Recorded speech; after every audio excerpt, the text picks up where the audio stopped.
23వ కీర్తన 2026 సంవత్సరం జూలై 12వ తేదీ ఆదివారం ఆరాధన హోలీ టెంపుల్ ముత్తుకూరు మందిరానికి చేరి వచ్చిన బిడ్డలైన మీ అందరికీ, లైవ్లో చూస్తున్న వాళ్ళ కోసం ఇంకొకసారి ప్రత్యేకమైన వందనాలు అందరికీ. ఇప్పుడు బైబిల్ తీయండి, 23వ కీర్తన కూతురు చెప్పా 23వ కీర్తన 4వ వాక్యం నేను చదువుతున్నాను, ఆలకించండి ఒకసారి. 23వ కీర్తన 4వ వాక్యం. గాఢాంధకారపు లోయలో నేను సంచరించినను ఏ అపాయమునకు భయపడను. నీవు నాకు తోడయుందువు, నీ దుడ్డు కర్రయు నీ దండమును నన్ను ఆదరించును. నీ దుడ్డు కర్రయు నీ దండము నన్ను ఆదరించును అని అక్కడ రాయబడి ఉంది. చదివిన ఈ వాక్యాన్ని పరిశుద్ధాత్మదేవుడు మనందరికీ అర్థమగునట్లుగా బోధించి, వాక్యపు లోతులలో పరిశుద్ధతలో ప్రభు మనల్ని అందరినీ ప్రతిష్ఠించి, పరిశుద్ధుల స్వాస్థ్యములో దేవుడు మనల్ని అందరినీ భద్రపరిచి, మరణము వరకు లోకానికి వెలుగై ఉండునట్లుగా ఆయన మనలను స్థిరపరచును గాక.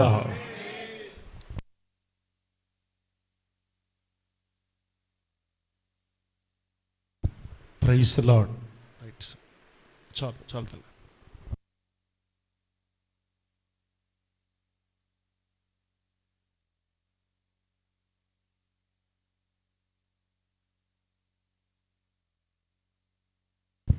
Praise the lord. దేవుని బిడ్డలారా,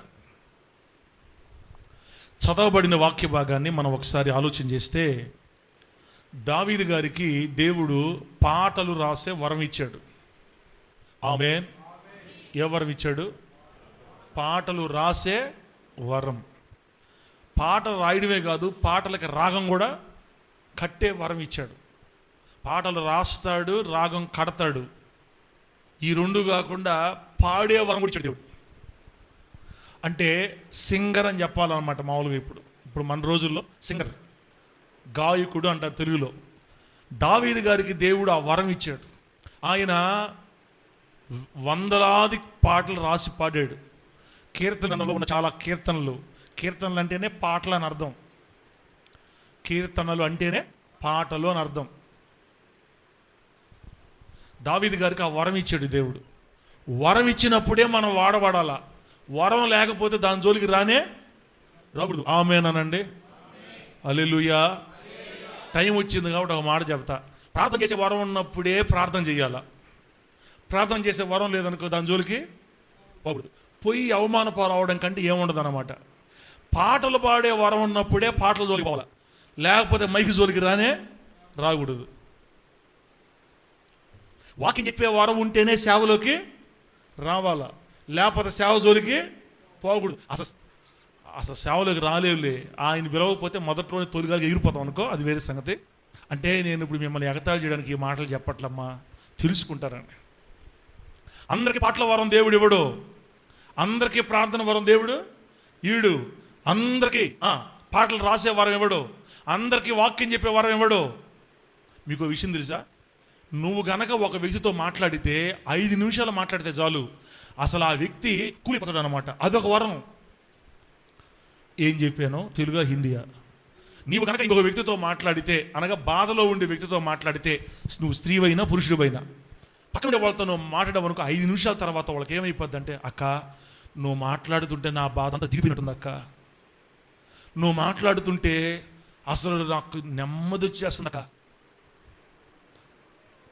పాస్టర్ అంతా చెప్పుకుంటే, సార్గా మాట్లాడితే మన అసలు ఆయన మంచి మాటలు చెప్తాడు, ధైర్యం వచ్చే మాటలు చెప్తాడని కొంతమంది అంటున్నారు. ఆ మధ్యకాలంలో మన గొంతు కూడా కొంతమందికి దీవెనకరంగా మారిపోద్ది. మనం మాట్లాడితే చాలు వాళ్ళు కూలిపోతారు, వాళ్ళ బాధలు తొలగిపోతాయి, వాళ్ళు మర్చిపోతారు, వాళ్ళకి ధైర్యం వచ్చేస్తుంది. మన మాటలను బట్టి వాళ్ళకి విశ్వాసం వస్తుంది, మన మాటలను బట్టి వాళ్ళకి నిరీక్షణ వస్తుంది. అది కూడా ఒక వరం. అలా అందరూ మాట్లాడలేరు. ఇంకొక వరం ఉంటుంది. నువ్వు కానీ ఏ రోజుతో మాట్లాడేవనుకో, వాళ్ళకు ఉండే బాధలు కాకుండా ఇంకా ఎక్కువ బాధ వేస్తారు వాళ్ళ మీద. 2 రోజులు బ్రతకాలు అనుకుంటుంటాడు వాడు. నువ్వు కానీ మాట్లాడితే వద్దు 2 రోజులు బతుకు, ఈరోజు చచ్చిపోతా, వద్దు నాకు. నిజమే అన్న చెప్పేది, ఎవరి కోసం బతకాలి, దేని కోసం బతకాలా, ఆ బతకడ చావడం మేలని కొందరి మాటలు కొందరిని ఇంకా చేస్తాయి. అట్లాంటి వాళ్ళు నోటికి కుట్టేసుకొని జీవితంలో నోరు తెరవకుండా ఉండడం మంచిది. దేవుడి దయ వల్ల మన దగ్గర అట్లా బిడ్డలు ఎవరు లేదు అనుకుంటున్నాను నేను.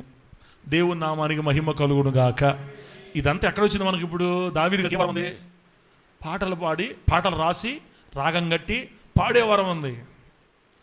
దావీదు గారు పాడి రాసి రాగం కట్టి పాడిన పాటలో మనుషులకు నచ్చడం కాదు, ఎవరికి నచ్చాయా? దేవుడికే నచ్చాయి. దేవుడికి నచ్చినాయి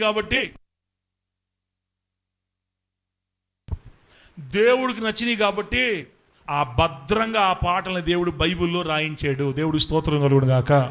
గట్టి చెప్పండి హల్లెలూయా.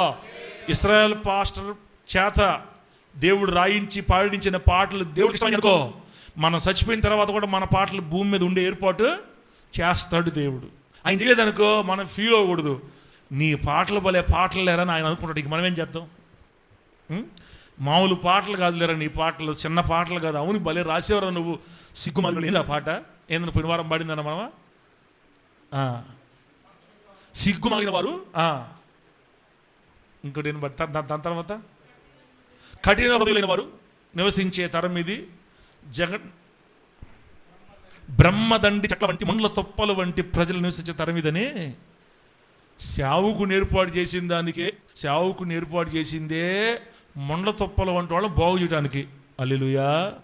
సేవకుని ఏర్పాటు చేసిందే బ్రహ్మదండి చెట్ల వంటి వారిని రక్షించి దేవుని కదా. అప్పట్లో ఉద్రేకం ఉడుకు. ఇట్లాంటి పాటలు దేవుడికి నచ్చతాయో నచ్చవో నాకు తెలియదు, కానీ దావీదు గారు రాసిన పాటలు మాత్రం దేవుడికి నచ్చాయి. దావీదు గారు ఎక్కడ కూడా బ్రహ్మదండి చెట్లు మొండ తొప్పలు అండవు. నా దేవా, నా బలమా, నా కోట, నా తండ్రి ఆయన. దావీదు గారు ఏ పాట రాసినా కూడా దేవుడితో మాట్లాడుతుంటాడు, మన మాట కాదు. ఈ బిచారినులారా అంటే వాళ్ళ మొహం ఎంత అయిపోయా. చీచి, దేవుడు జ్ఞానం ఇచ్చాడు మనకి. ఇంకా అట్రా ఇప్పుడు మన పాట ఎక్కడ తెలుసు? ఇక్కడి నుంచి రాస్తే పైకి లేచి చీచి ఏమదా, హెచ్చింపబడేదవు నీవు దీవింపబడేదవు, పడిపోయిన చోటే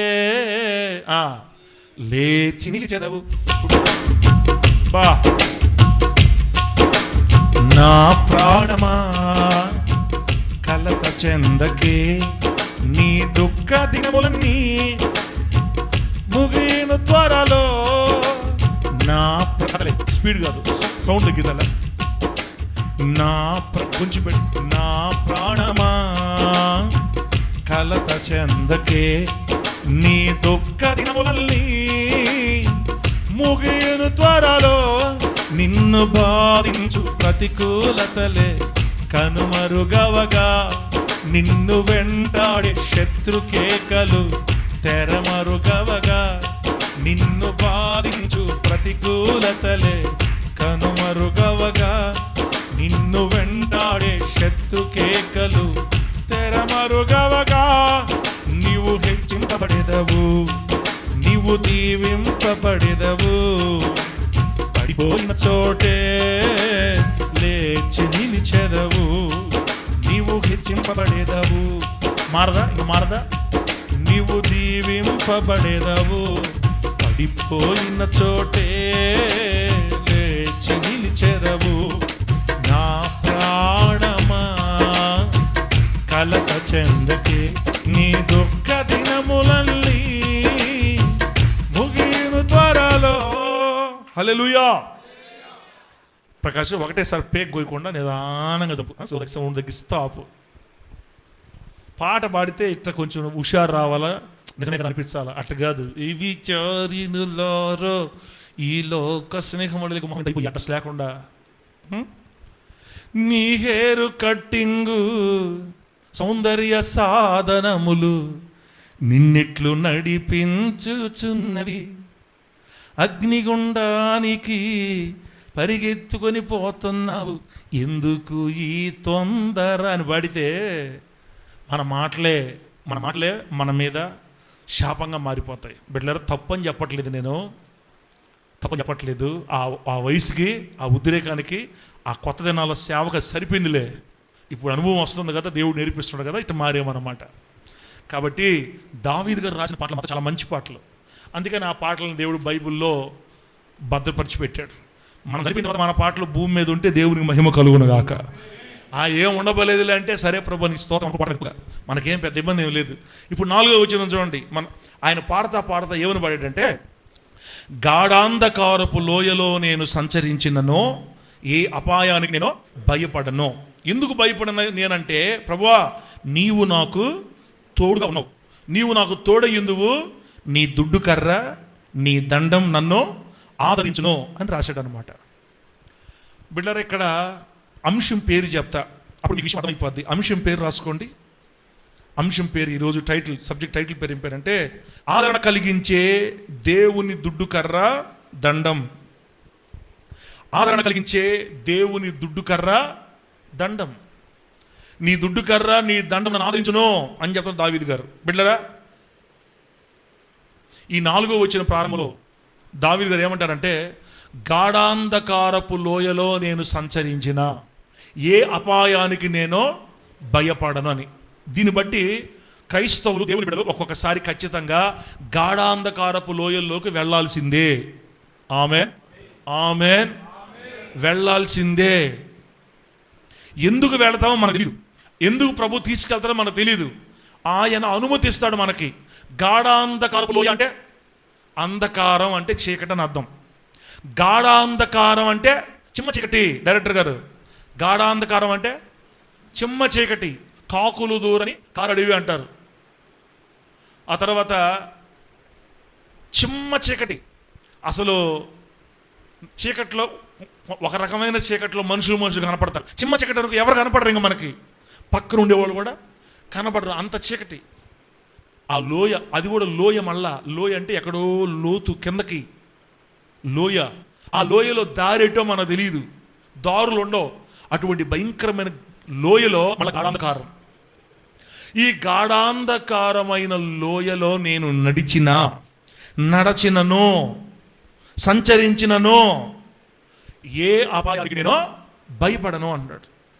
బిడ్డరా, దేవుడి రోజు మనకి ధైర్యం ఏంటంటే, ఒకవేళ నువ్వు గాఢాంధకారపు లోయల్లో సంచరిస్తుంటే, ఇప్పుడు గాఢాంధకారపు లోయ వంటి అనుభవాల్లో మనం నడుస్తుంటే భయపడొద్దు అని మన వాక్యం. నేను భయపడను అంటాడు దావీదు గారు. ఏవయ్యా దావీదు గారికి అంత ధైర్యం? ఎందుకు భయపడవు? ఉండేదే గాఢాంధకారపు లోయ, నువ్వెందుకు భయపడవు? నేను ఎందుకు భయపడంటే, ఆయన నాకు తోడుగా ఉన్నాడు. నీవు నాకు తోడయ్యుందువు. బా, దావీదు గారి నమ్మకం ఏంటంటే, నేను గాఢాంధకార లోయలో సంచరించినా, సముద్ర దిగంత లోతుల్లోకి వెళ్ళిపోయినా, నీ ఈ ప్రపంచంలో ఏ మూలకు పోయినా, ఏ పక్కకు పోయినా, ఎక్కడున్నా దేవుడు మాత్రం నాకు తోడుగా ఉన్నాడు అని నమ్మకం. మనం కూడా అదే నమ్మాలి తల్లే. గాఢాంధకారపు లోయల్లో మనం సంచరించిన దేవుడు మనకు తోడుగా ఉన్నాడు కాబట్టి మనం భయపడకూడదు. ఏ అపాయానికి భయపడనో, నీవు నాకు తోడై ఉంటావు. నీవు నాకు తోడై ఉన్నావంటే నీ దగ్గర ఏముంటుందో తెలుసా? నీ చేతిలో ఏముంటుందో తెలుసా? నీ చేతిలో ఉన్న దుడ్డు కర్ర, నీ చేతిలో ఉన్న దండం నన్ను ఆదరిస్తాయి. దేవుడికి స్తోత్రం కలుగును గాక. గట్టి చెప్పండి హల్లెలూయా. దేవుని చేతిలో ఏముందంట? దుడ్డు కర్ర. దేవుని చేతిలో ఏముంది? దండం అనండి. దుడ్డు కర్ర, దండం. మళ్ళీ ఇంగ్లీష్లో రాడ్ అండ్ స్టాఫ్ అంటారు అన్నమాట. రాడ్, స్టాఫ్ అంటారు. దుడ్డు కర్ర, దండం ఎవరి దగ్గర ఉంటుందంటే గొర్రెల కాపురం దగ్గర ఉంటాయి. అందుకే 23వ కీర్తన మొదటి వచనంలో ఏముంటుందంటే, యెహోవా నాకు కాపరి, యెహోవా నా కాపరి, నాకు లేమి కలగని.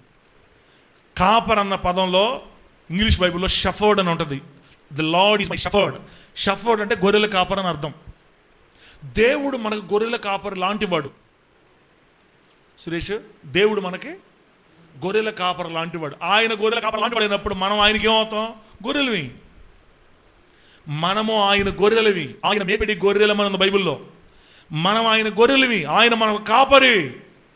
ఆయన చేతులు ఏమున్నాయి? ఆయన చేతులు ఏమున్నాయి? దుడ్డు కర్ర, దండం. చదువు వచ్చినప్పుడు చెప్పండి మర్యాదగా. చదువుకోకపోయినా ఇప్పుడు పెద్ద నేనేం కఠినమైన పదాలు చెప్తున్నానా? లేదు కదా, ఈజీ కదా.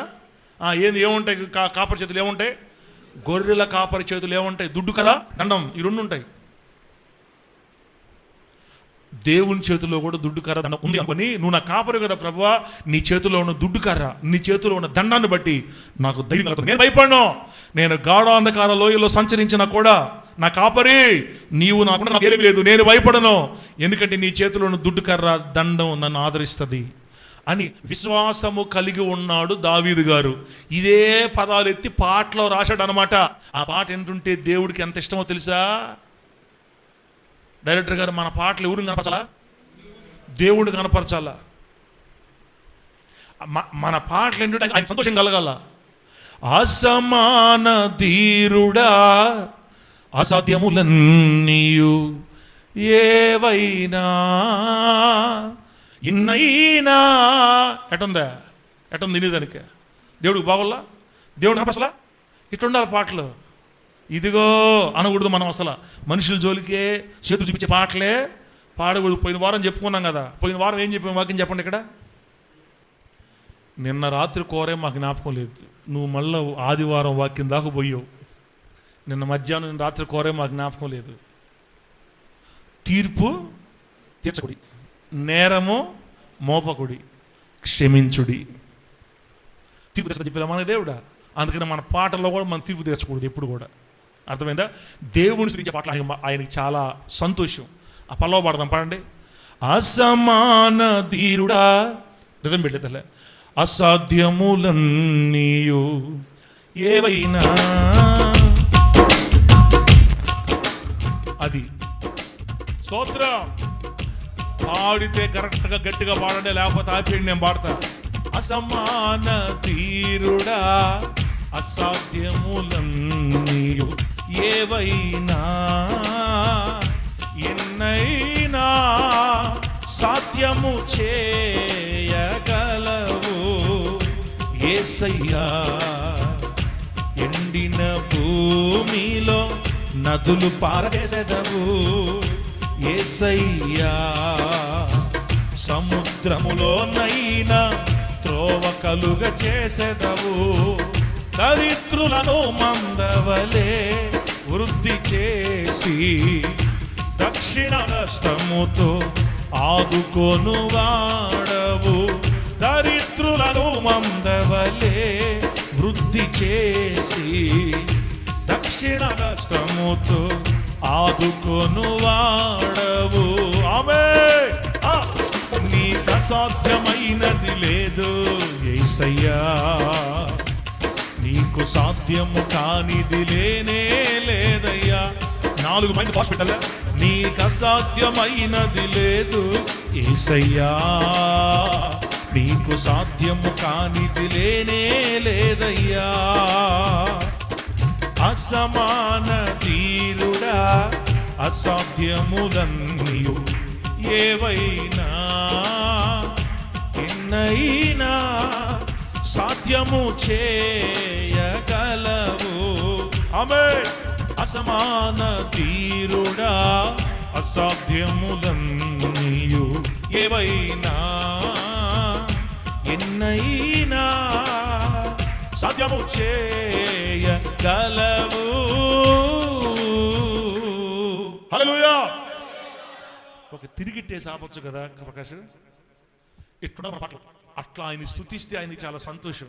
అట్లాగని మనం రాసిన పాటలన్నీ చెప్పాను కాదు, మనకు మనసు ఒప్పట్లా. ఇంకా ఏరే వాళ్ళు సేలు పెట్టి చూపించి నీవు కాకివా అంటే భయం వేస్తుంది కదా.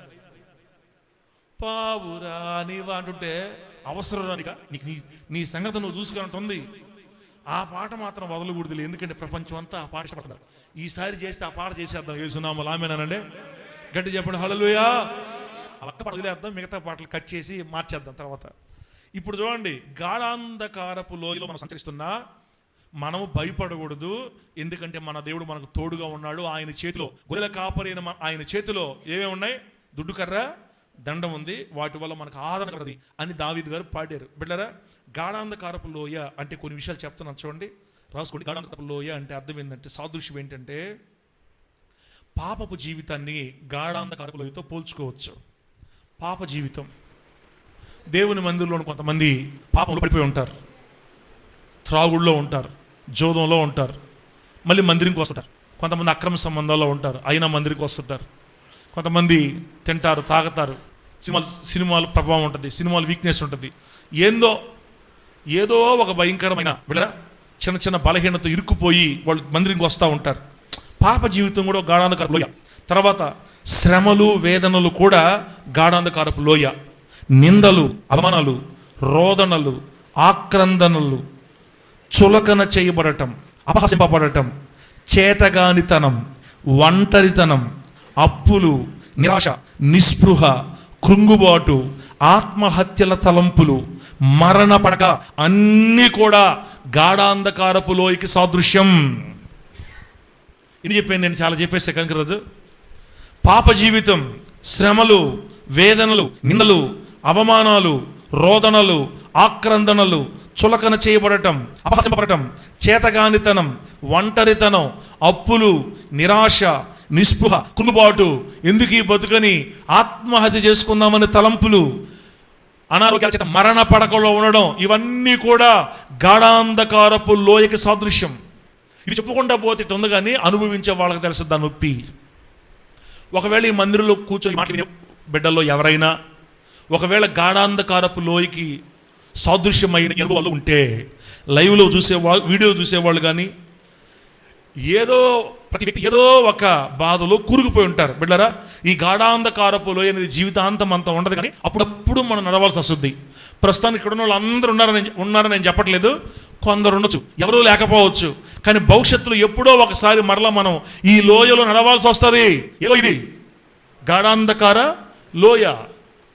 ఎప్పుడో ఒకసారి ఖచ్చితంగా మనం ఈ లోయ నడవాల్సి వస్తుంది. ఖచ్చితంగా నడవాల్సి వచ్చినప్పుడు మనం గుర్తుపెట్టుకోవాలి, మన కాపరి మనతో ఉన్నాడు. దేవునికి స్తోత్రం కలుగును గాక. మనము ఆయన గొర్రెలమే, ఆయనకు మన మంచి కాపరి. నీవు నాకు తోడయుందువయ్యా, నేను భయంకరమైన అనుభవాలు నడిచి వెళ్తున్నా, నువ్వు నాకు తోడుగా ఉన్నావు, నన్ను విడిచిపెట్టలేదు, నాకు తోడుగా ఉన్నావు. నీ దుడ్డు కర్ర, నీ దండం నన్ను ఆదరిస్తుంది అని దావీదుగా చెప్పినట్లుగా మన దేవుని గొర్రెల కాపరిగానో మనం ఆయన గొర్రెలుగాను ఊహించుకొని అవిశ్వాసాన్ని మన చెంతకు రానివ్వకుండా విశ్వాసముతోనే మనం సాగిపోదుము కాక. గట్టిగా చెప్పండి హల్లెలూయా. విశ్వాసముతోనే సాగిపోదుము కాక. బిడ్డరా, ఇంకా ముందుకెళితే దేవుని చేతిలో దుడ్డు కర్ర దండం అని ఉందని మనం చూసాం. దేవుని చేతిలో దుడ్డు కర్ర దండం ఉంది అని 4వ వచనంలో మనం చూసాం. బిడ్డరా, ఇప్పుడు ఈ దుడ్డు కర్ర గురించి, దండాన్ని గురించి ధ్యానం చేయాలని ఆశ వచ్చింది నాకు. మీకు ఆ దుడ్డు కర్ర దేవుని చేతిలో ఉన్న గొర్రెల కాపరిగా పోల్చబడిన దేవుని చేతిలో దుడ్డు కర్ర దండం ఉందంట. ఆ దుడ్డు కర్ర దండం వల్ల ఆదరణ కలగదంట మనకి. ఏమిటి ఆ దుడ్డు కర్ర, ఎలా మనం దాన్ని అర్థం చేసుకోవాలని నేను మీకు తీసుకొని వచ్చాను. బిడ్డలారా, ఒకసారి ఈ దుడ్డు కర్ర, ఈ దండం ఆదరిస్తాయి అన్న మాట మనం గుర్తుపెట్టుకుంటే దేవుని ప్రేమ మనకి అర్థమవుతుంది. నేను దుడ్డు కర్ర గురించి మీకు చెప్పే ముందుగా చెప్పాల్సిన విషయం ఏంటంటే, మనము ఆయన గొర్రెలమి, ఆయన మనకు కాపరి అన్న సంగతి నువ్వు మర్చిపోకపోతే దేవుని మీద విశ్వాసం నీకు తగ్గదు. హల్లెలూయా, హల్లెలూయా. ఆయన మనకి మంచి కాపరి, మనం ఆయనకి గొర్రెలమి. ఈ సంబంధంగా నీకు అర్థమైందంటే ఇక దేవుని మీద నీకు బాధ కానీ, లేకపోతే దేవుని మీద నీకు సనువులు కానీ, నన్ను దేవుడు వదిలేశాడు, నన్ను దేవుడు పట్టించుకోవట్లేదు, నేను అట్లా, నేను ఇంతే నా జీవితం, ఈ మాటలు రావు నీకు. దావీదు గారికి అసలు ఆ మాటలే రాలా. ఒక విషయం చెప్పమంటారా, దావీదు గారు ఒక భయంకరమైన పాపం చేశాడని మనందరూ తెలుసు. పొరుగువాని భార్యని బలాత్కారంగా లాక్కున్నాడు, ఆమె భర్తని బలాత్కారంగా చంపించాడు. అక్రమ సంబంధం ఒకటైతే నరహత్య 2. భయంకరమైన పాపాలు ఇవి దేవుని దృష్టిలో, ఈ 2 కూడా. ఇంత భయంకరమైన పాపం చేసినా కూడా దావీదుని దేవుడు వదిలేశాడా? నేను చెప్పాల్సిన మాట ఏంటంటే, ఇంత భయంకరమైన ఊబులో పడిపోయినా కూడా దావీదు గారికి దావీదు సంబంధం తెగలేదు. ఎందుకు తెగలేదో తెలుసా? దావీదు గారికి తెలుసు ఆయన నా కాపరి. ఆమేన్. ఆయన నా కాపరి కాబట్టి పడిపోయినందుకు నా దేవుడు నన్ను వదలడు, నన్ను విడిచిపెట్టడు, నన్ను వదిలేయడు, నన్ను నాశనం చేయడు, నన్ను కుషింపజేయడు, కృంగదీయడు. నేను మరలా నా తండ్రి దగ్గర రావాలని కోరుకునేవాడు. ఆయన నాకు కాపరి. ఏ కాపరి కూడా గొర్రెలు నాశనం అయిపోవాలని కోరుకోనే. తిరిగా హిందీ నేను చెప్పేది, మైనే బోల్ క్యా బోల్తీ తూ. నేను ఏం చెప్తున్నానో నాకు అర్థం. ఇప్పుడు మీ మొక్కలు చూస్తే అసలు నేను చెప్పేది నాకే అర్థం అవుతుందా, బిడ్డలకు అర్థం కావట్లేదా అనిపిస్తుంది. మీరు ఫేస్ రీడింగ్ చూస్తుంటే సూపులతో చంపేస్తున్నారు కొంతమంది. నన్ను అటు చంపబాకండి, మాటలు అర్థం చేసుకోండి. దావీదు గారు భయంకరమైన పాపపు ఊబుల్లో పడిపోయినా కూడా దావీదు గారికి భయం రాలేదు. దేవుడు అంటే నన్ను చంపేస్తాడేమో, నన్ను కొనిచేస్తాడేమో, నన్ను నాశనం చేస్తాడు, నరకాన్ని పంపేస్తాడు, ఇది రాలా. ఈ ఫీలింగ్ రాలా దావీదు గారికి. ఎందుకంటే ఫీలింగ్ అంటే ఆయన ఎవరో దావీదుకు బాగా తెలుసు. దావీదుకి ఏం తెలుసు? ఆయన నాకు కాపరి, దేవుడు నాకు కాపరి. ఏ కాపరి కూడా గొర్రెలు నాశనం వాళ్ళు కోరుకోడు. నా ప్రభు దగ్గర నేను మరలా తిరిగి వెళ్ళి క్షమాపణ పశ్చాత్తాపడి కన్నీరు విడిచి ఏడ్చి క్షమాపణ అడిగితే నన్ను నా తండ్రి మరలా చేర్చుకుంటున్నాను, క్షమించడానికి తెలుసు. కాబట్టి దావీదు గారు పాపంలో పడిపోయినా కూడా భయపడిపోయి దేవుడు దూరం అయిపోయి ప్రార్థన చేయకుండా చర్చకి రాకుండా దూరం అయిపోలేదు. మరలా 51వ కీర్తన చదివితే పరిగెత్తుకుని ప్రభు దగ్గరికి వెళ్ళి, అయ్యా నీ దాసుని త్రోసివేయద్దయ్యా, నీ దాసుని నీ సన్నిధిలో త్రోసేదయ్యా, నీ పరిశుద్ధాత్మ నాకు దూరం చేయద్దయ్యా, నా జీవితాన్ని కడుగయ్యా, నా హృదయంలో స్థిరమైన మనసు నూతనంగా పుట్టించయ్యా, నా హృదయంలో స్థిరమైన మనసు నూతనంగా పుట్టించు, నన్ను కడుగు, నన్ను పవిత్రపరచని ఏడ్చాడు. ఏడిస్తే దావీదు అనుకున్నట్లుగానే దేవుడు దావీదును తోసేయకుండా మరలా దగ్గర చేర్చుకున్నాడు.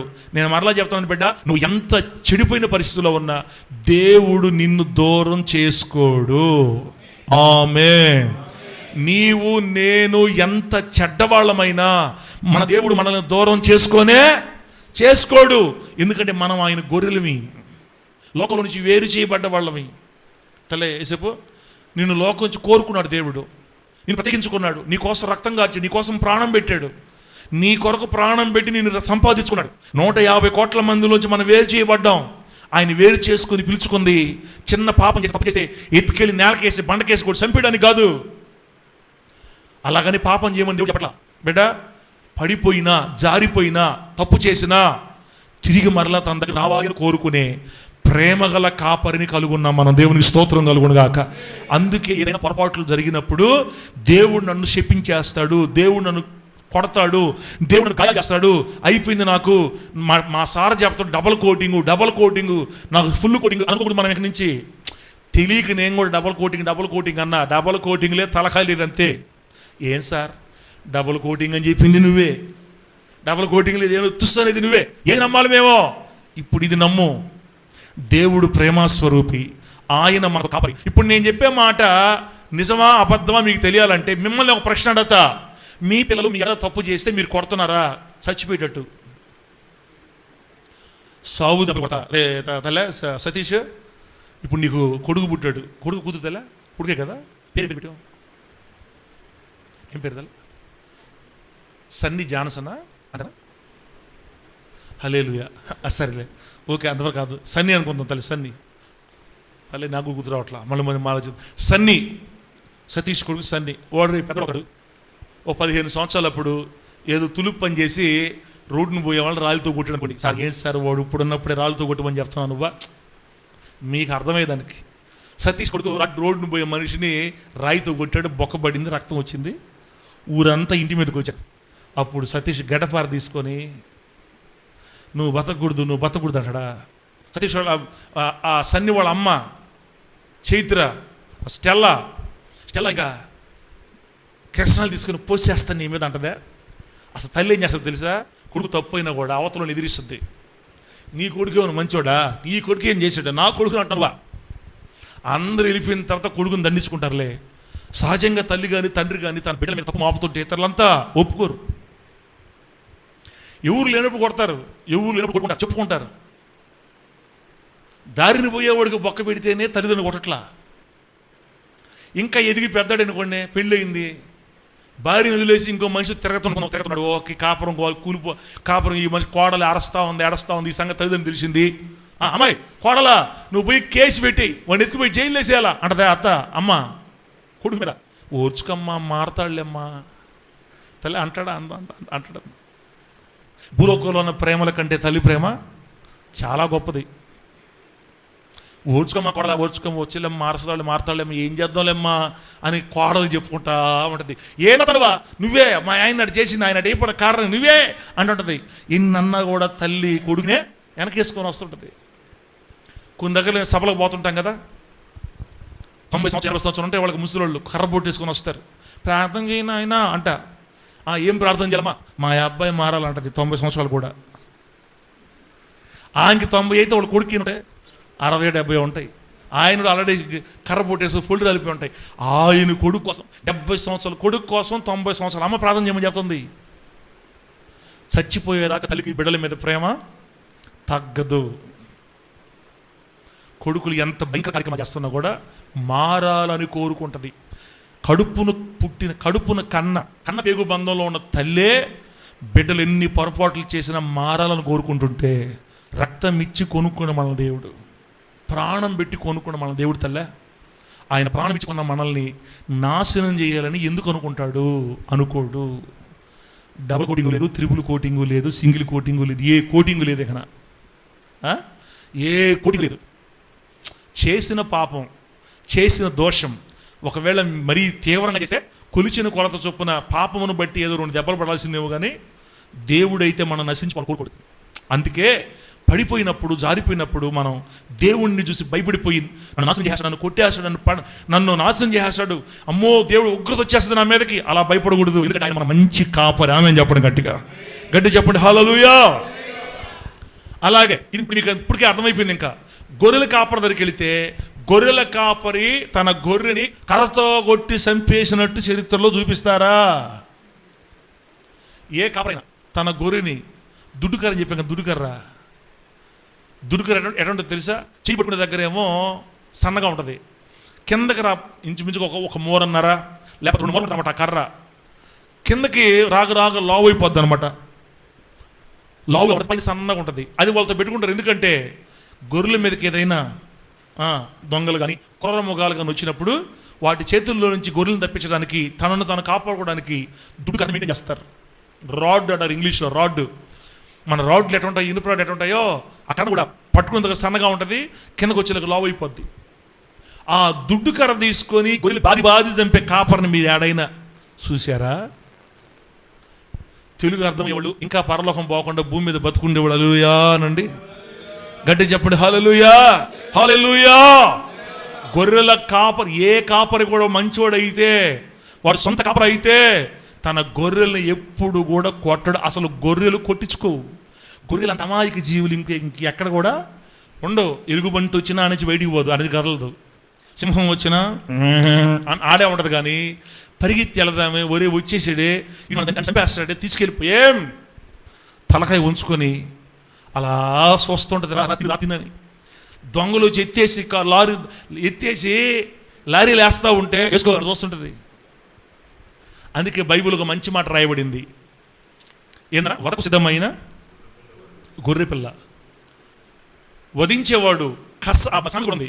కసాయి వానికే గొర్రె, ఎందుకు కసాయి వాన్నే నమ్మద్దని.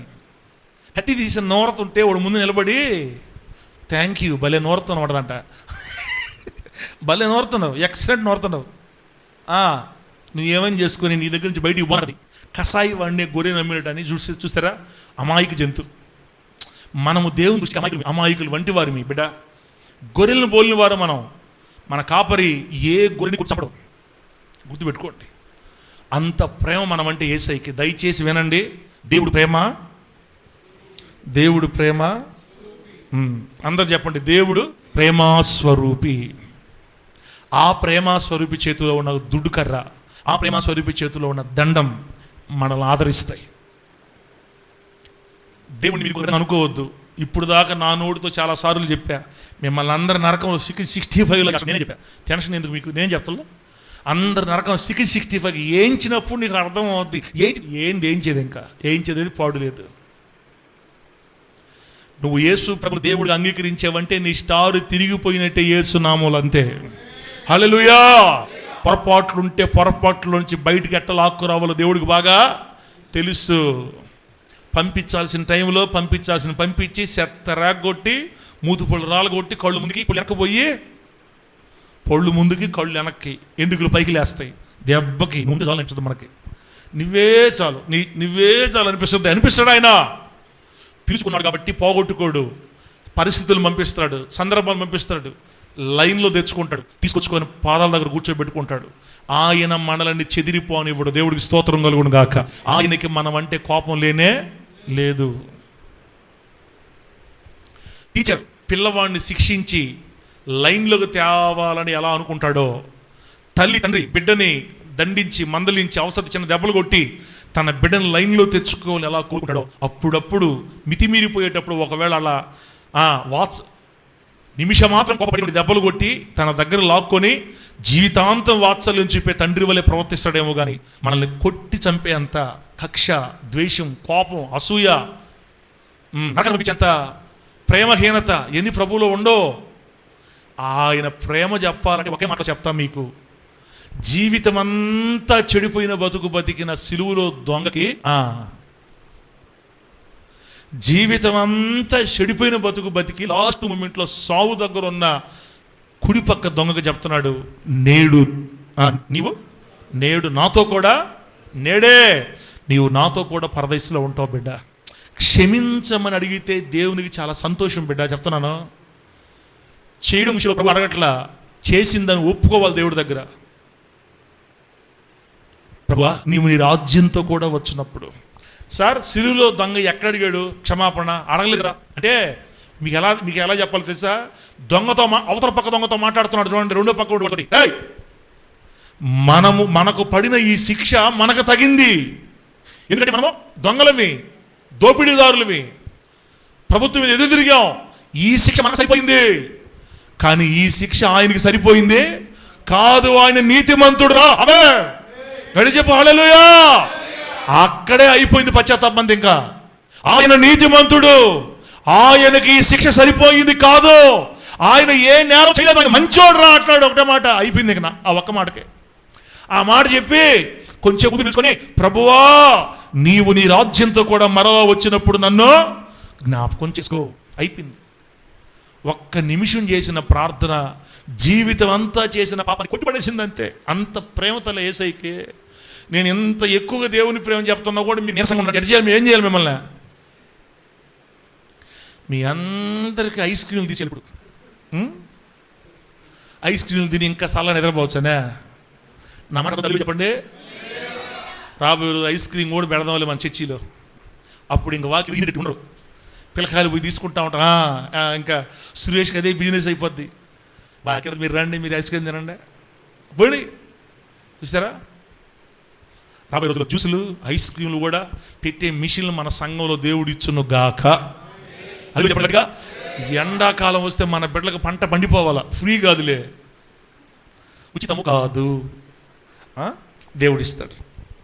ఇప్పుడు ఆ బాధ ఎందుకు? ఇప్పుడు దేవుడి ప్రేమ ఉన్నాం బిడ్డలారా. ఇంత ప్రేమ కలిగిన గొర్రెల కాపరి వంటి మనసు కలిగిన మన దేవుడు దుడ్డు కర్ర దండం చేత పట్టుకొని గాఢాంధకారపు లోయల్లో నడుస్తున్న మన అందరి కోసం ఆయన పనిచేస్తున్నాడు. దేవుని స్తోత్రం కలుగును గాక.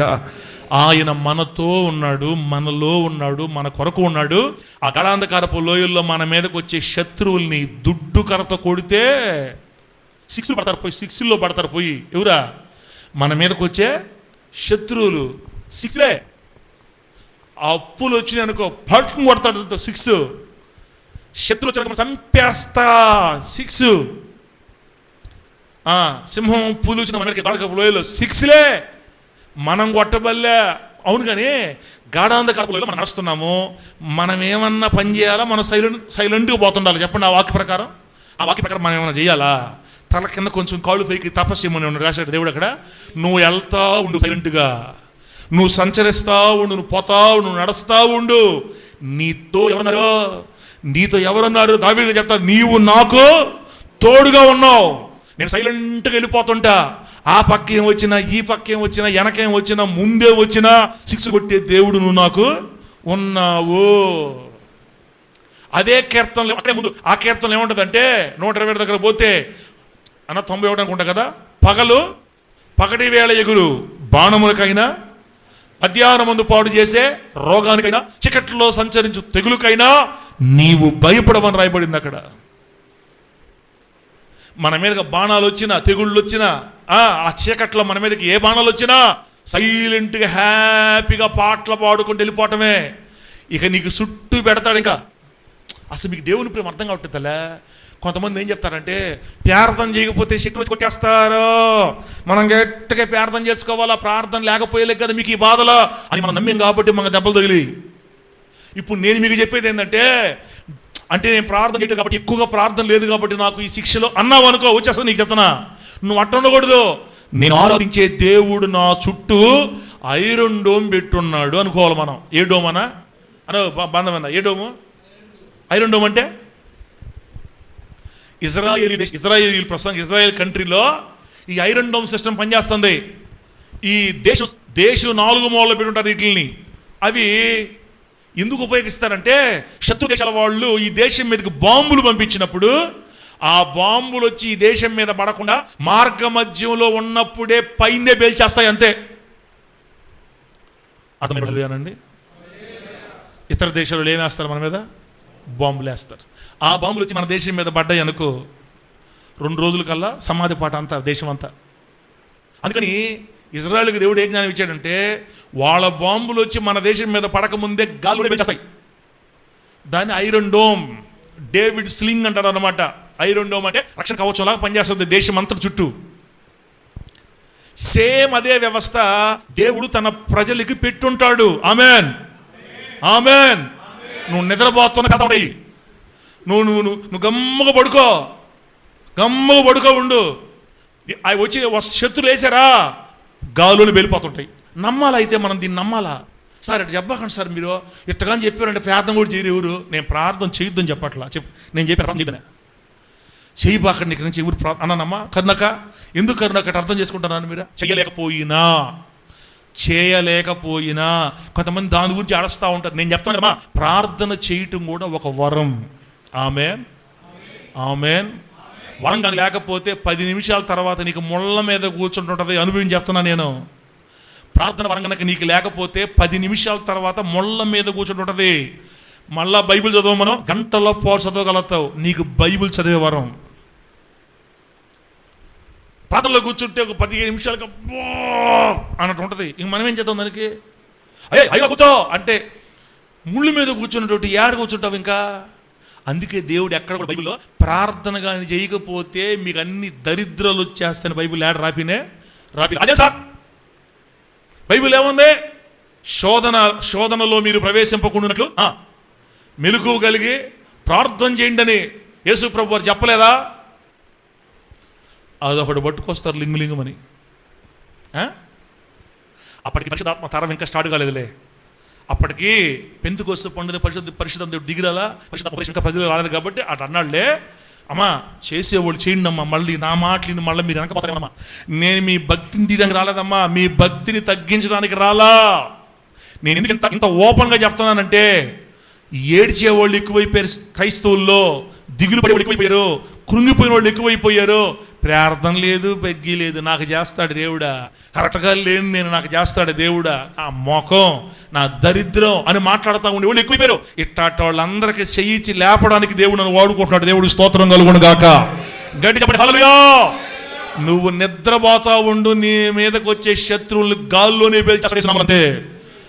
ఐరన్ డోమ్ పనిచేస్తుంది మన కోసం. కీర్తనలో 121 127 అన్నా యెహోవా ఇల్లు కట్టించిన ఎడల 127 కదన్నా 127 127 ఏమంటే తెలుసా? యెహోవా ఇల్లు కట్టించని ఎడల దాని కట్టువారి ప్రయాస వ్యర్థం. యెహోవా పట్టణమును కాపాడని ఎడల దాని కావలి కాయవారి మేలుకొని ఉండుట వ్యర్థం. ఒకడు వేకుని లేచి చాలా రాత్రి తర్వాత పండుకొనుచు కష్టాజితమైన ఆహారం తినుచుండుట వ్యర్థమే. తన ప్రియులు నిద్రించుచుండగా అని ఉంటుందాడా. తన ప్రియులు నిద్రించుచుండగా ఆయన వారికి అన్ని ఇస్తాడంట. నిద్రపో అన్ని ఇస్తాడని ఉందడా. కాబట్టి ఒకసారి ప్రార్థన చేసుకోలేకపోయినా నేను ఈరోజు ప్రార్థన చేసుకోలేదు కాబట్టి నాకు అంత కీడు జరిగింది, అసలు నా మైండ్ అయిపోయిన కారణం ఈరోజు ప్రార్థన చేసుకోలేదు, అసలు ఉదయాన్నే నేను లేలేదు, అందుకే నాకు అంత నష్టం జరిగింది. ఇట్లాంటి మాటలు మానింది. నువ్వు ప్రార్థన చేసుకుంటేనే నీకు మేలు జరిగే పని అయితే ఎన్నో లేచిపోయి ఉండాలి భూమి మీద నుంచి. ఏసేపు నా మాటలు తప్పని సేపు హల్లెలూయా చెప్పండి అమ్మా. కూతురులో కూడా నచ్చట్లే నా మాట. లాస్ట్కి ఏం సారెట్ అయిపోయాడు, అసలు ప్రార్థన చేయొద్దు అంటున్నాడు. అమ్మ నేను చేయొద్దని చెప్పలేదు తల్లా, చేయలేకపోయినప్పుడు దిగులు పడద్దు, కృంగిపోవద్దు. నీ తండ్రి తల్లి అయినా నీ దేవుడు నీ కాపరి. మనం చేస్తేనే ప్రేమించేవాడు కాదు, ఆల్రెడీ ఆయన మనల్ని ప్రేమించాడు కాబట్టి మనం ఆయన దగ్గరికి వచ్చాం. మనం పాపులమై ఉండగానే యేసయ్య మన కోసం చచ్చిపోయాడు. మనం భక్తిహీనులమై ఉండగానే ఆయన మన కోసం ప్రాణం పెట్టాడు. నువ్వు నీతిమంతురాలు అయినప్పుడు కాదు నిన్ను ప్రేమించిన ఆయన, నువ్వు పాపంలో ఉన్నప్పుడే నిన్ను ప్రేమించాడు. అర్థమైందా? మనం లోకంలో ఉన్నప్పుడే మనల్ని ప్రేమించి మన కోసం ప్రాణం పెట్టాడు. ఇప్పుడు ప్రభువు దగ్గరికి వచ్చాం, రక్షించబడ్డాం. ఒకసారి చేయకపోతే ఏం అనుకోలే, మీరు టెన్షన్ ఫీల్ అవ్వకండి. టీచర్లు స్కూల్లో రేపు కానీ మీరు హోంవర్క్ రాసుకోరాకపోతే కర్ర తీసుకొని మొక్క 40 దెబ్బలు కొడతా అని చెప్పాడు. వాళ్ళు భయంతో రాసుకొచ్చారు, కొంతమంది రాసుకోరాలా. ఈ రాసుకోరాలా లేపి సావు దెబ్బలు కొడతాడా? సావు దెబ్బలు కింద పడేసి కాళ్ళతో రాడ్లతో కొడతారా? కొట్టరు. ఇంకా మంచోడనైతే, బిడ్డలు ఉండే తండ్రిగానైతే ఒరే చదువుకోకపోతే సమోసాలు అమ్ముకుంటారా అని మంచిగా చెప్పి వదిలేస్తాడు. నన్ను కానైతే స్కేల్ తిరగబెట్టి కొట్టారు. మరి ఏదో నా మొహం చూస్తే అందరూ కొట్టాలనిపించేది టైంలో. నా మొహంలో ఉండే కళ అట్లాడేది. సార్ రావటం తప్ప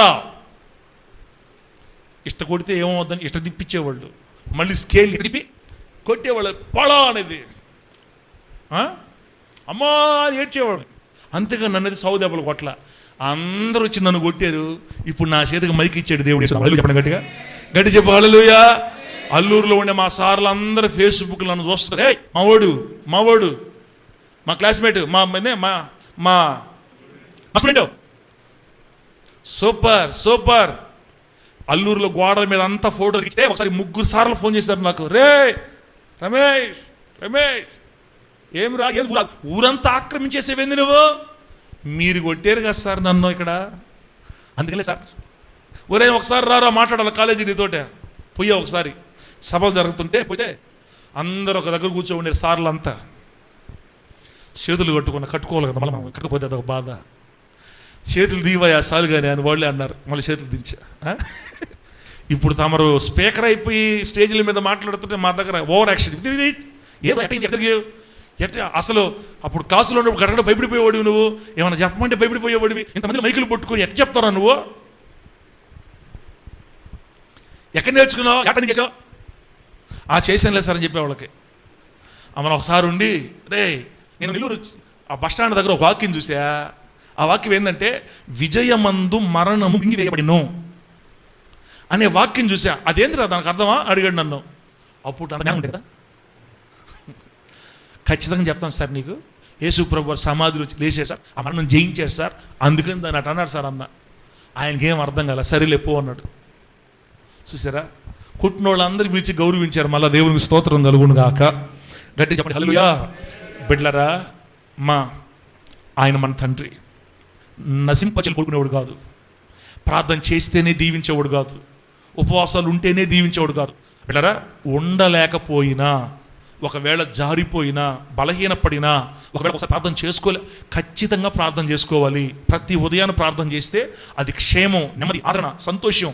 మనం నిజంగా దేవుని ప్రేమించే వాళ్ళమైతే మనం దేవుడితో టైం గడపాలి. ఖచ్చితంగా ప్రేమించిన వాళ్ళతో సమయం కోరుకుంటాం. మన తండ్రిని మనం నిజంగా ప్రేమిస్తున్నట్లయితే మనం ఆయనతో సమయం గడపాలి. గడపలేకపోయినా కూడా దేవుడు మనల్ని బాధ పెట్టడు, కొట్టడు, తిట్టడు, నాశనం చేయడు. అర్థం చేసుకుంటాడు, అవకాశం ఇస్తాడు, నడిపించుకుంటాడు ముందుకి. ఆయన మన కాపరి. నువ్వు నమ్మితే బిడ్డ, నువ్వు నిద్రపోతా ఉంటే నీ మీదకి వచ్చే బాంబులు గాల్లోనే పేలిపోతాయి యేసు నామములో. నిన్ను టచ్ కూడా చేయలేరు యేసు నామములో ఎవరు కూడా.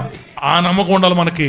నా చుట్టూ నా దేవుడు ఆ కంచి వేశాడని నమ్మి దేవుని మహిమ కొరకు మనం ముందుకు సాగిపోదుము గాక.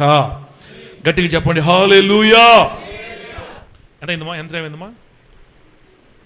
50 చిన్న పల్లవబడి ప్రార్థన చేసుకుందాం. మరి దుడ్డుకర గురించి, దండ గురించి వచ్చే వారం మనం మాట్లాడుకుందాం. పరిచయం అయిపోయింది. ఇప్పుడు చిన్న పలవ పాడదాం. తల్లి ఇందాక పాడిన పాట ఏం పాట అది పెడతావా? అసమాన ధీరుడు పెట్టు. అసమాన ధీరుడా, అసమాన ధీరుడా, అసాధ్యములన్నీయు ఏవైనా ఎన్నైనా సాధ్యము చేయగలవు. అసమాన ధీరుడా, అసాధ్యములన్నీయు ఏవైనా ఎన్నైనా సాధ్యము చప్పుడు కొడదాం అందరికంటే. చప్పుడు బిడ్డ,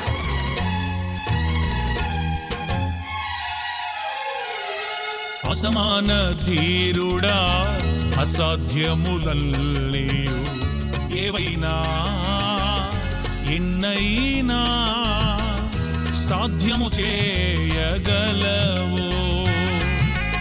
అసమాన ధీరుడా, అసాధ్యములన్నీయు ఏవైనా ఎన్నైనా సాధ్యము చేయగలవు. యేసయ్యా, ఎండిన భూమిలో నదులు పారజేసెదవు. యేసయ్యా, సముద్రములోనైనా త్రోవ కలుగ చేసెదవు. దరిద్రులను మందవలే వృద్ధి చేసి దక్షిణ హస్తముతో ఆదుకొనువాడవు. దరిద్రులను మందవలే వృద్ధి చేసి దక్షిణ హస్తముతో ఆదుకొనువాడవు. నీకు అసాధ్యమైనది లేదు యేసయ్యా, నీకు సాధ్యము కానిది లేనే లేదయ్యా. గట్టిగా పాడాలి ప్రేమ.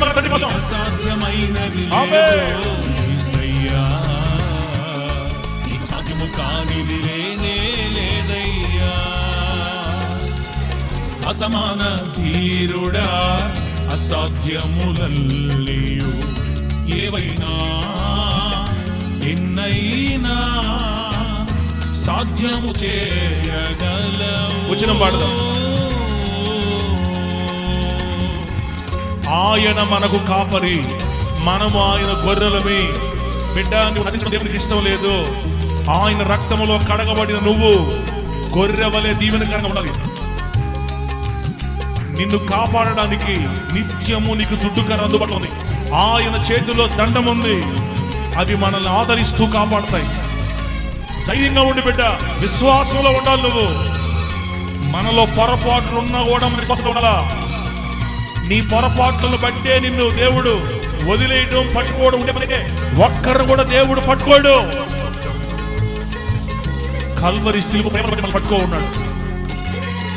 ఘనుడా నీవే, నీ నీతిని బట్టి ఉపదేశ క్రమమొకటి ఘనపరిచావే, గొప్ప చేసినావే.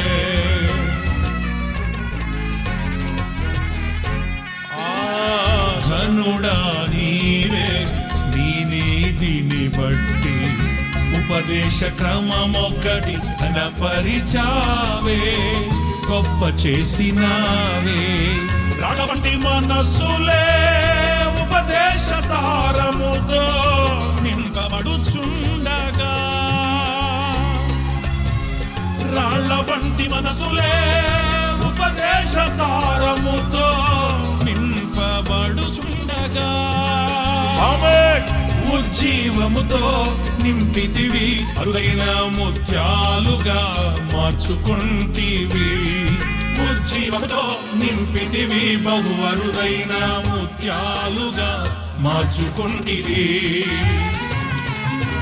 హల్లెలూయా. నీకు అసాధ్యమైనది లేదు యేసయ్యా, నీకు సాధ్యము కానిది లేనే లేదయ్యా.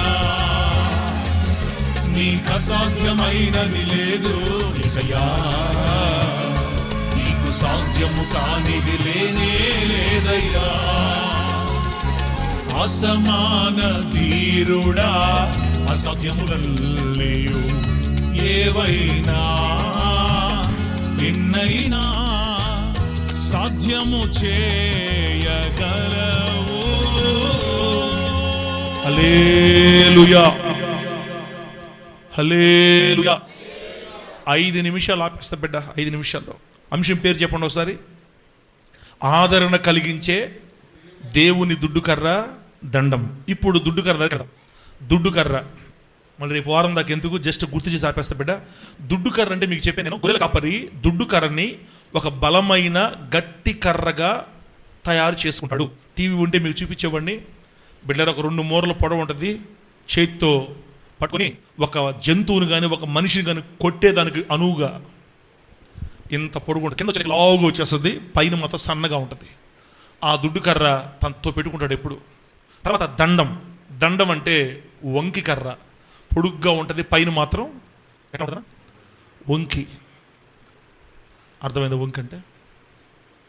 ఇక్కడ పైన కర్ర ఇట్లా అంత కర్ర పొడుగ్గా ఉంటుంది, పై ఇట్లా ఉంటుంది. ఈ 2 గొర్రెల కాపరి దగ్గర ఉంటాయి. ఈ 2 విషయాలు మీకు అర్థమైతే ఈ రోజు నుంచి మీకు ఇంకా దేవుడి మీద భయం ఉండదు, ప్రేమ వచ్చేస్తుంది. బాగా గుర్తుపెట్టుకోండి, మనం ఆయన గొర్రెలమి, ఆయన మన కాపరి. అందుకే బైబిల్ రాయబడింది, ఆయన మంచి కాపరి. నేను నా గొర్రెలకు మంచి కాపరిని, నేను నా గొర్రెల కోసం ప్రాణం పెడతాను. యోహాను సువార్త 10వ అధ్యాయం చదువుకుంటే మన మీద ఆయనకి ఎంత ప్రేమ ఉందో మీకు అర్థమవుతాయి. యోహాను సువార్త 10వ అధ్యాయం. ఇప్పుడు నేను దుడ్డు కర్ర గురించి చెప్తున్నాను చూడండి. దుడ్డు కర్రని గొర్రెల కాపరి దేనికి ఉపయోగిస్తాడు అంటే శత్రువుల నుండి రక్షణ కోసం. దుడ్డు కర్ర ప్రధాన ఉపయోగం. దుడ్డు కర్రని గొర్రెల కాపరి ఎందుకు ఉపయోగిస్తాడంటే శత్రువుల నుండి రక్షణ, తను రక్షించుకోవడానికి, అన్నిటికంటే ముఖ్యంగా గొర్రెలను రక్షించుకోవడానికి. దుడ్డు కర్ర కాపరికి ఎందుకంటే గొర్రెల్ని శత్రువుల నుంచి రక్షించడానికి. గొర్రెలకి శత్రువులు ఎవరు తల్ల? సింహాలు, ఎలుగుబంట్లు, తోడేళ్ళు, ఒక్కోసారి దొంగలు కూడా, అంతే కదా. గొర్రెలకి శత్రువులు వీరే అవే. వాటి నోటి నుండి, వాటి చేతి నుండి తన గొర్రెలను రక్షించుకోవడానికి కాపరి చేతిలో ఎప్పుడు కూడా దుడ్డు కర్ర ఉంటుంది. అందుకే దావీదు గారు సౌలు రాజుతో చెప్పేటప్పుడు, రాజా నా మీదకి ఎలుగుబంటి సింహం వచ్చాయి, అప్పుడు నేను ఒక్క ఉదుటిని పరిగెత్తి వాటిని కొట్టి చంపి తినలో, వాటిని కొట్టి చంపి తినని. దేంతో కొట్టాడు తెలుసా? దుడ్డు కర్రతో కొట్టాడు దావీదు గారు. ఆ రాడ్డు కర్రతో కొట్టాడు. తర్వాత దావీదు చెప్పాడు, ఆ సింహపు నోటు నుండి, ఎలుగుబంటి నోటు నన్ను తప్పించిన నా దేవుడు వీడి చేతిలో నుంచి కూడా తప్పిస్తాడని ఆయన విశ్వాసంతో మాట్లాడాడు. గొర్రెల కాపరి సింహాన్ని, ఎలుగుబంటి దేంతో కూడా చంపాడంటే ఈ దుడ్డు కర్రతో కూడా చంపాడు. గొర్రెల కాపరి దగ్గర దుడ్డు కర్ర ఉంటుంది. ఎందుకంటే గొర్రెలని శత్రువుల చేతుల్లో నుంచి, క్రూరమృగాల చేతుల్లో నుంచి, క్రూరమృగాల బారి నుండి తప్పించడానికి, కాపాడుకోవడానికి, తన గొర్రెలను క్షేమంగా చేసుకోవడానికి కాపరి చేతులు ఖచ్చితంగా ఉండాలి దుడ్డు కర్ర. ఇప్పుడు దావీదు చెప్తారు, నీ దుడ్డు కర్ర, నీ దండం నన్ను ఆదరిస్తున్నాయ్యా.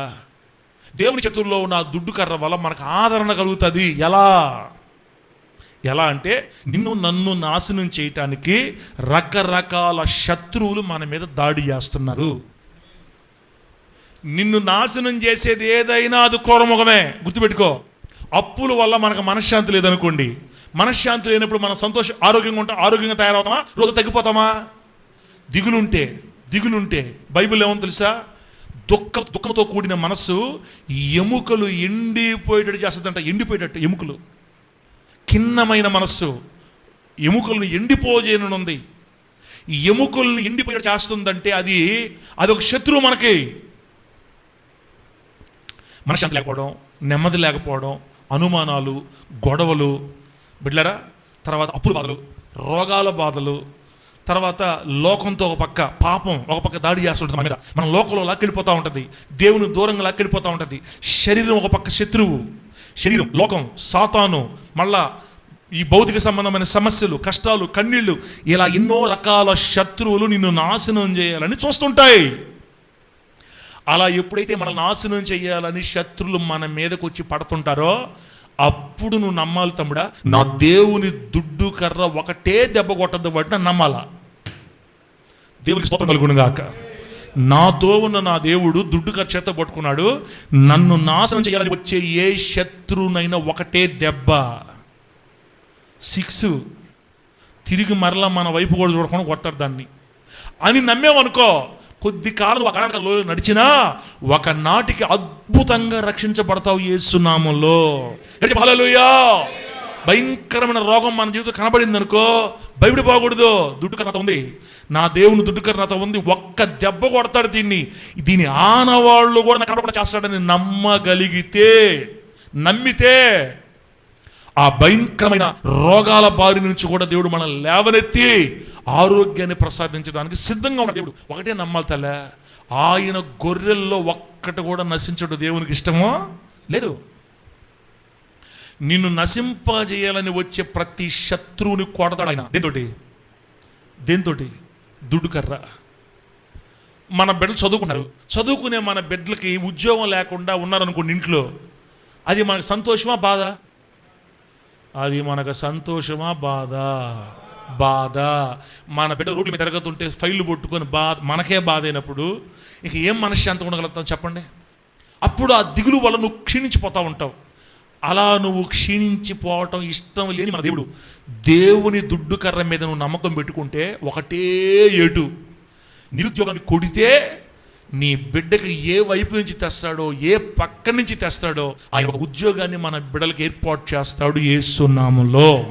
గట్టి చెప్పు హల్లెలూయా. ఇదంతా నమ్మకం మీదే ఆధారపడం తమ్ముడా. విశ్వాసమే మన ఆయుధం.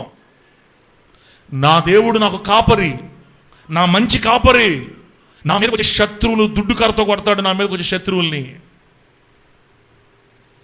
వ్యాధుల, రోగాల, నిరుద్యోగమా, నిస్పృహ, నిరాశల, కష్టాల, కన్నీళ్ళ నిన్ను నాశనం చేయాలని చూసే అది ఏదైనా నీ జోలికి రాకుండా కొడతాడు అని ఈ రోజు నుంచి నమ్ముదువుగాక, నమ్మి పొందుకొందువుగాక. ఇజ్రాయేల్ దేశం మీద బాంబు పడకుండా మధ్యలోని ఎలా పేల్చేస్తున్నాయో ఐరొండమో ఇప్పుడు ఇజ్రాయేల్ దేశం అయినా కూడా ఒక్కోసారి ఫెయిల్ అవుతుందనా, ఒక్కోసారి ఐరొండోమ్ ఫెయిల్ అయ్యి 2-3 బాంబులు పడుతున్నాయి దేశం మీద. ఆ 2-3 బాంబులకి ఇళ్ళు కూలిపోతున్నాయి, చనిపోతున్నారు చాలామంది.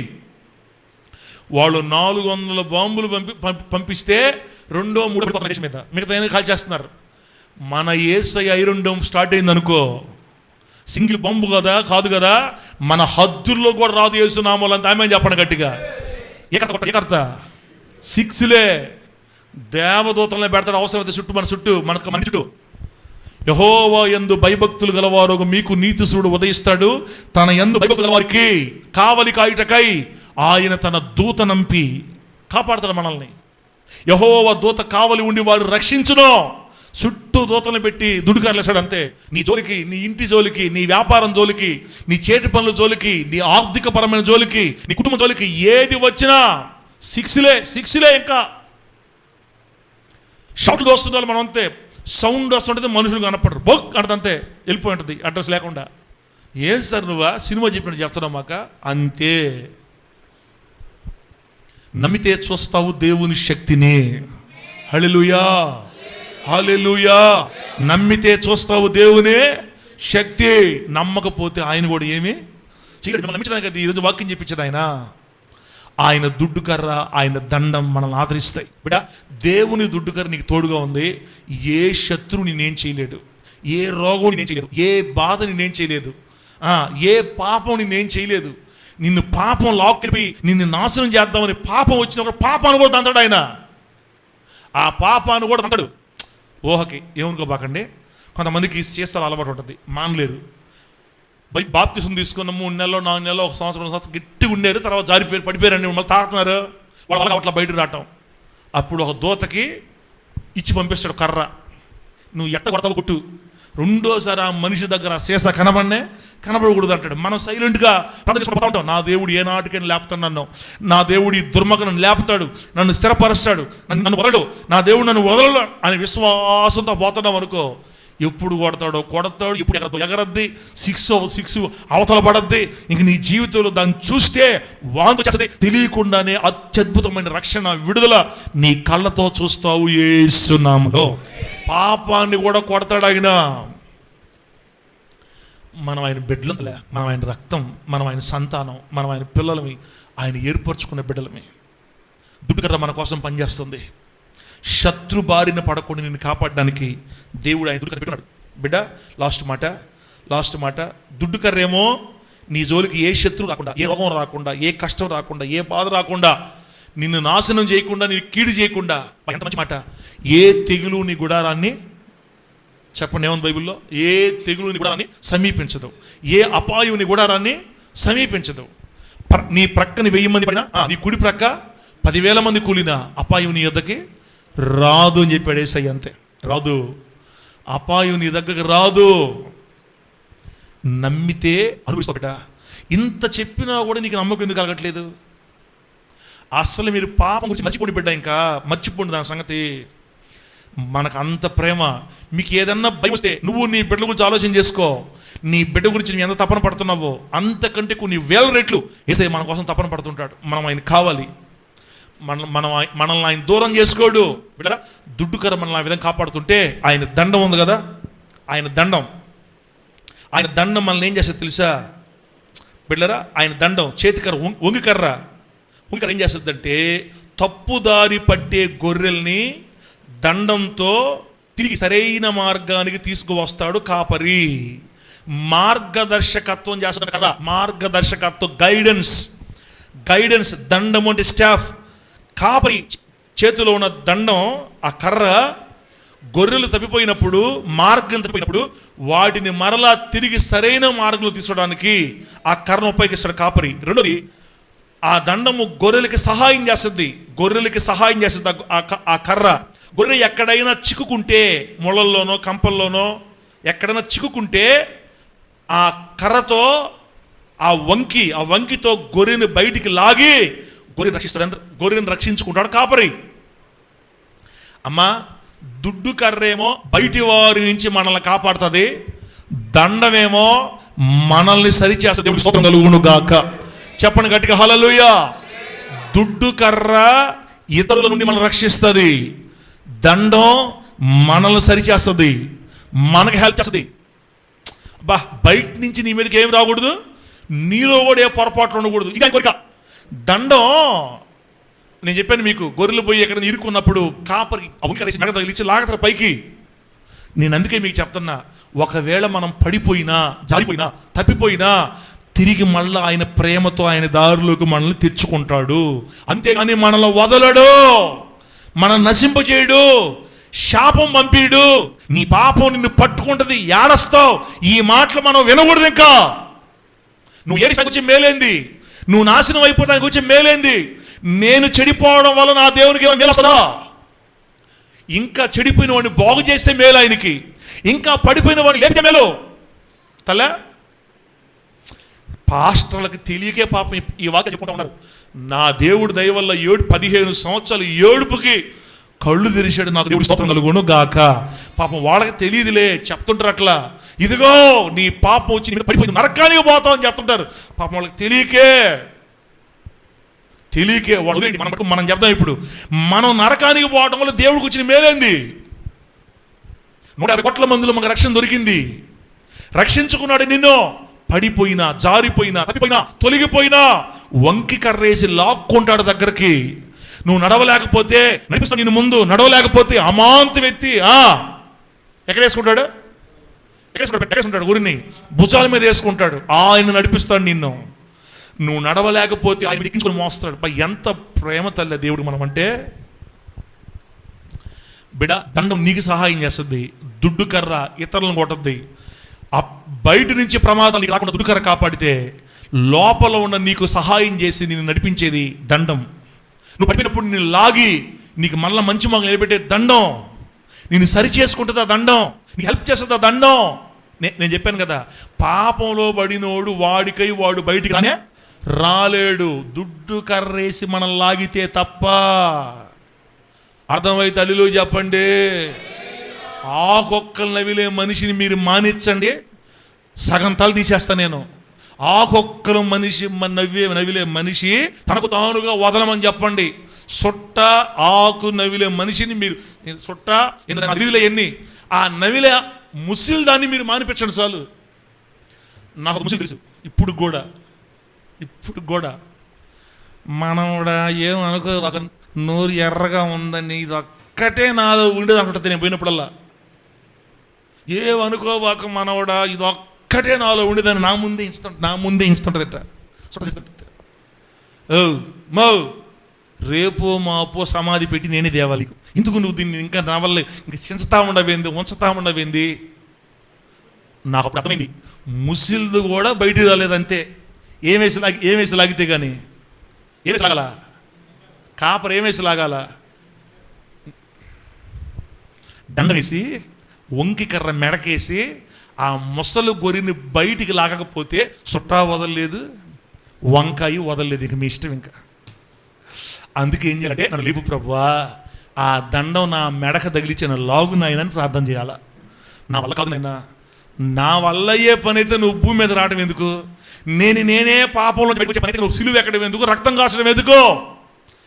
నీ అనుమతి లేకుండా, నీ సహాయం లేకుండా, నీ రక్తపక్షం లేకుండా, నీ దండముతో నన్ను బయటికి లాగకుండా నాకు నేనుగా ఏ పాపంలో నుంచి బయట పలికి నా తండ్రే ఏడిస్తే వస్తాది నీ దగ్గరికి ఒకరోజు వంకి కర్ర. ఆమె చెప్పడం గట్టిగా, ఆ దండం నీ మెడక తగిలిచ్చి ప్రేమతో లాగతాడు బయటికి. అవునుగానే చెట్టల్లో ఇరుక్కుపోయిన గొర్రెని కాపరి కసిగా కోపంగా లాగతాడా, జాగ్రత్తగా లాగతాడా?